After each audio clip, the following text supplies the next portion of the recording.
بسم اللہ الرحمن الرحیم۔ السلام علیکم۔ آج 30 ستمبر بروز سوموار ہم بات کریں گے سپریم کورٹ آف پاکستان سے ایک اور خط رات گئے جاری ہوا ہے جسٹس منیب اختر صاحب کا۔ اس کی تفصیل میں آپ کے ساتھ شیئر کروں گا، اور انہوں نے ڈکلیئر کیا ہے کہ جو آج فیصلہ جاری کیا گیا ہے وہ آرڈر آف دی کورٹ نہیں ہے۔ معاملات مزید گھمبیر ہوتے جا رہے ہیں اور قاضی فیصل صاحب کی جانب سے ہنگامی ایک اجلاس صبح 9 بجے بلا لیا گیا ہے، اس کے اوپر بھی ہم بات کریں گے۔ اس سے پہلے میں آپ کو مختصر 2-3 کیسز کی، چونکہ یہ بڑے اہم کیسز ہیں جو آج رہ گئے ہیں سپریم کورٹ آف پاکستان کی گہما گہمی کی وجہ سے۔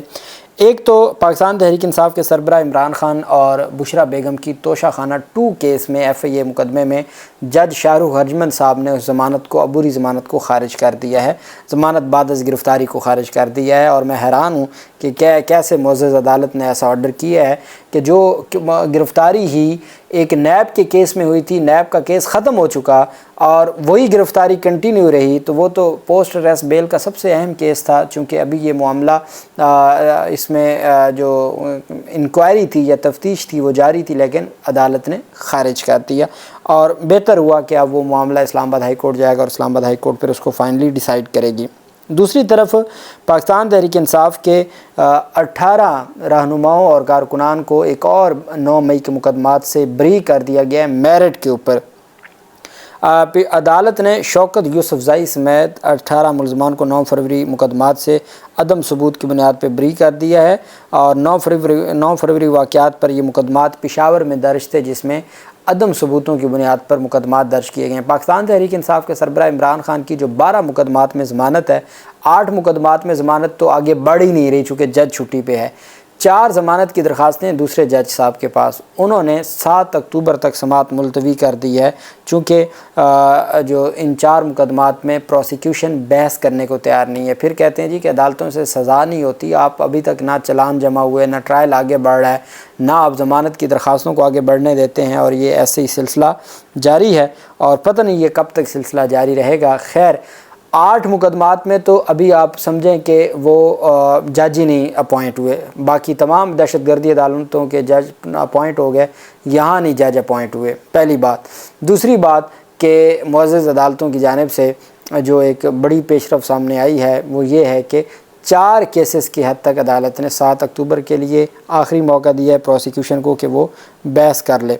دوسری طرف جو جسٹس طارق جہانگیری صاحب کا کیس ہے، ان کا سندھ ہائی کورٹ میں جو اسٹے آرڈر جاری کیا تھا، اس میں آج اہم سماعت ہوئی ہے۔ سندھ ہائی کورٹ نے جسٹس طارق جہانگیری کی ڈگری سے متعلق کیس میں وفاقی حکومت اور پاکستان بار کونسل کی جواب جمع کروانے کی مہلت کی درخواستیں منظور کرتے ہوئے سماعت ملتوی کر دی۔ جامعہ کراچی اور پولیس نے عدالت میں جواب جمع کروایا۔ جامعہ کراچی نے جواب میں کہا کہ درخواست گزار کو یہ حق حاصل نہیں ہے کہ وہ اس طرح کی پٹیشن دائر کرے۔ یونیورسٹی کی ڈگری کوئی پبلک ڈاکومنٹس نہیں ہوتی، جبکہ یہ صرف طالب علم کی ملکیت ہوتی ہے۔ درخواست گزار کو ڈگری کے جھوٹا ہونے کا اندیشہ تھا تو کراچی یونیورسٹی سے رابطہ کر سکتا تھا۔ جامعہ کراچی نے کہا کہ وہ درخواست گزار نے یہ کوشش کی ہے کہ وہ طالب علم کی ڈگری کو عدلیہ کی آزادی سے منسلک کرے۔ کراچی یونیورسٹی کو سنے بغیر یہ ثابت کرنے کی کوشش کی گئی کہ یونیورسٹی نے غیر قانونی کام کیا۔ درخواست گزار نے مفروضوں کو بنیاد بنا کر درخواستیں دائر کی ہیں۔ اس درخواست کے ذریعے یونیورسٹی کے معاملات میں دخل اندازی کی گئی۔ کوئی بھی تعلیمی ادارہ سکھانے کا مرکز ہوتا ہے اور اپنے بنائے ہوئے اصولوں پر چلتا ہے۔ لاہور ہائی کورٹ کا حکم ان کے بنائے ہوئے قوانین کے مطابق ہے۔ لاہور ہائی کورٹ کا حکم کراچی یونیورسٹی کے اس ریکارڈ کے مطابق ہے جو انہیں مہیا کیا گیا۔ وفاقی حکومت اور پاکستان بار کونسل نے جواب جمع کروانے کے لیے مہلت کی استدعا کر دی۔ عدالت نے استفسار کیا کہ اسلامیہ کالج پشاور کو درخواست میں فریق بنایا گیا ہے۔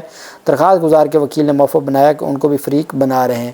عدالت نے درخواستوں کی مزید سماعت 3 ہفتوں کے لیے ملتوی کر دی۔ عدالت نے انفیئر مینز کمیٹی کی سفارشات اور سنڈیکیٹ کا فیصلہ معطل کر کے کراچی کو معاملے پر کسی بھی کارروائی سے روک رکھا ہے، اور عدالت نے پیمرا کو انفیئر مینز کمیٹی سے متعلق خبروں اور FIA کو ڈگری سے متعلق تحقیقات سے بھی روک دیا، اور 3 ہفتوں کے لیے اسٹے آرڈر بھی توسیع کر دی گئی ہے۔ تو یہ آج سندھ ہائی کورٹ میں سماعت ہوئی، اور ابھی جب پاکستان بار کونسل اور وفاقی حکومت کی جانب سے جواب جمع ہوگا تو اس کے بعد پھر عدالت اس سارے معاملے کو دیکھے گی۔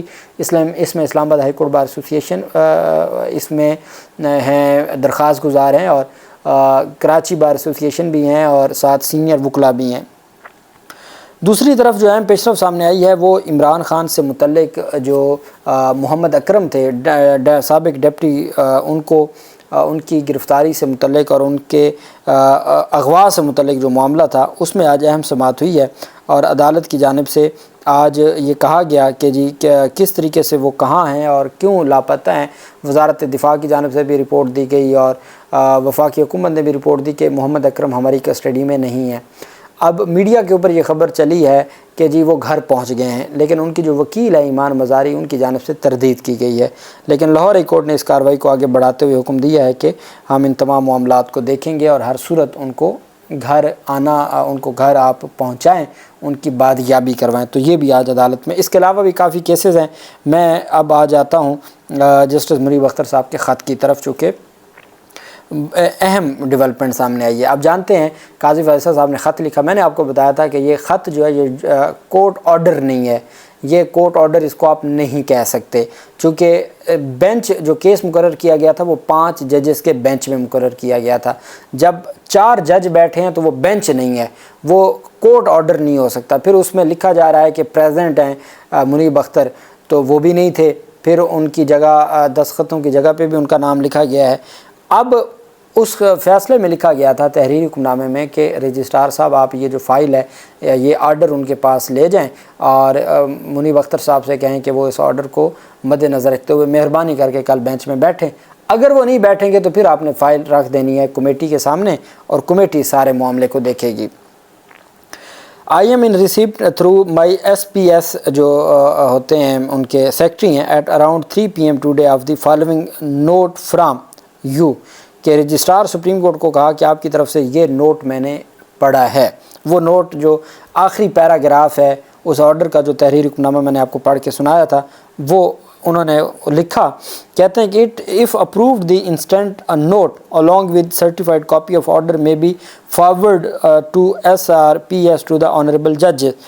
CPR number 197/2022 was fixed to the before a 5-member bench۔ اب منیب اختر صاحب کہہ رہے ہیں رجسٹرار کو کہ آپ نے مجھے سپریم کورٹ کا وہ حکم نامہ بھیجا ہے جس میں لکھا ہوا ہے کہ جی میں کل مجھے کہا گیا جی کہ آپ ریکویسٹ کی گئی ہے کہ آپ کل بینچ کا حصہ بنیں۔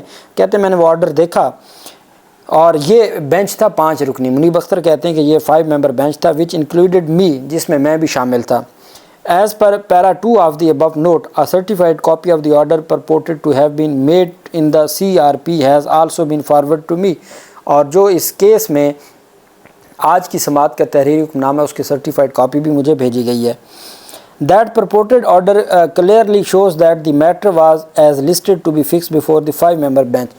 اس آرڈر میں بھی یہ بات منشن ہے کہ یہ جو آج کی کیس تھا یہ 5 رکنی بینچ کے سامنے سماعت کے لیے مقرر تھا۔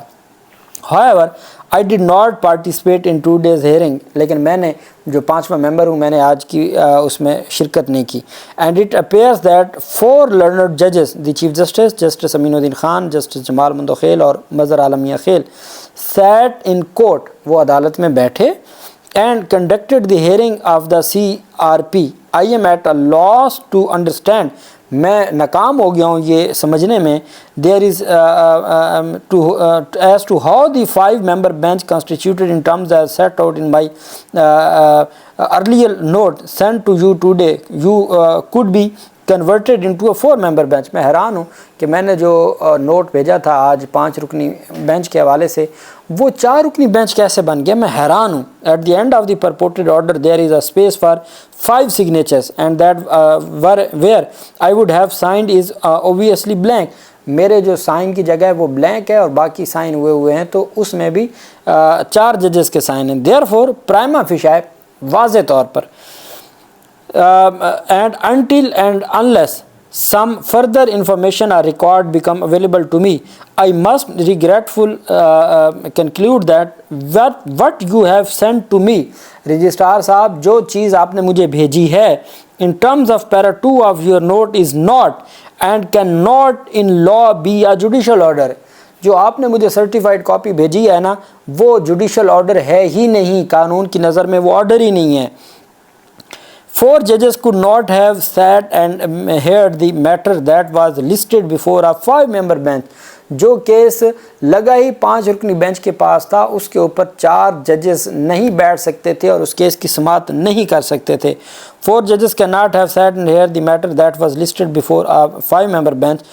What appears to have happened prima facie seems to be a complete departure from all precedent۔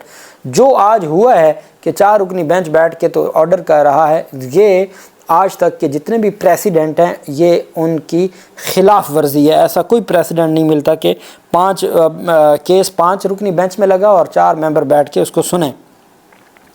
And applicable law and rules, اور جو اپلیکیبل لا رولز ہیں اس کی بھی خلاف ورزی ہے۔ Respectfully it is not acceptable to me, یہ میرے لیے قابل قبول نہیں ہے۔ I have all the respect for the 4 judges who sat in court and purported to conduct the hearing in the CRP. I must regretfully though respectfully record my protest as to what has been done. میں بڑے ادب کے ساتھ اپنا احتجاج record کرواتا ہوں جو آج قانون کی دھجیاں اڑائی گئی ہیں۔ 5 رکنی بینچ کے پاس ایک کیس سماعت کے لیے مقرر تھا، وہ 4 ججز نے سنا اور اس پہ آرڈر جاری کیا۔ Therefore the direction contained in para 4 of the purported order which prima facie is in the law no order at all is of no consequences. اس وجہ سے جو مجھے آرڈر بھیجا گیا ہے نا اس کی کوئی قانونی حیثیت ہی نہیں ہے، میں اس کو کیسے اہمیت دوں، اس کی کوئی قانونی حیثیت نہیں ہے۔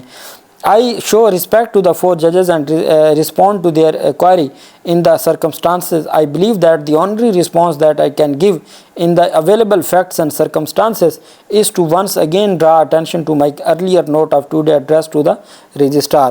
وہ کہتے ہیں کہ میں نے اپنے معزز 4 ججز کی جو عزت کو مد نظر رکھتے ہوئے، ان کی آنر کو مد نظر رکھتے ہوئے میں نے جواب دے دیا ہے۔ جواب بنتا کوئی نہیں تھا، اور اس میں وہی جواب ہے جو میں نے صبح رجسٹرار صاحب کو خط لکھ کے اپنے جو اعتراضات عائد کیے تھے اس بینچ پر، وہی جواب ہے، اس کے علاوہ اور کوئی جواب بنتا نہیں ہے۔ اور یہ تو آرڈر ہی نہیں ہے، یہ تو آرڈر نہیں، قانون کی نظر میں اس کی کوئی اہمیت نہیں ہے۔ یہ جناب والا آپ کو یاد ہوگا قاضی فیض عیسیٰ صاحب جسٹس عمر عطا بندیال کے فیصلوں کو کہتے تھے وہ جوڈیشل آرڈر نہیں ہے، آرڈر آف دی کورٹ کدھر ہے، آرڈر آف دی کورٹ کدھر ہے۔ آج پوچھا گیا ہے کہ آرڈر آف دی کورٹ کدھر ہے، یہ تو آرڈر ہی نہیں ہے، یہ تو جوڈیشل آرڈر ہی نہیں ہے۔ ساتھ ہی جب یہ لیٹر آنے کے بعد قاضی فیض عیسیٰ صاحب نے ہنگامی بنیادوں پر جو ہے وہ صبح 9 بجے پریکٹس اینڈ پروسیجر کمیٹی کا اجلاس بلا لیا، جو پھر 2 رکنی ہوگی، 3 رکنی پھر نہیں ہوگی۔ اور جتنی جلد بازی کے ساتھ یہ سارا کچھ کیا جا رہا ہے یہ چیزیں مزید گمبھیر ہو جائیں گی اور ان کی کریڈیبلٹی ختم ہو جائے گی، ان کی حیثیت ختم ہو جائے گی۔ اللہ پاک پاکستان کا حامی و ناصر ہو۔ بہت شکریہ۔ اللہ حافظ۔ پاکستان زندہ باد۔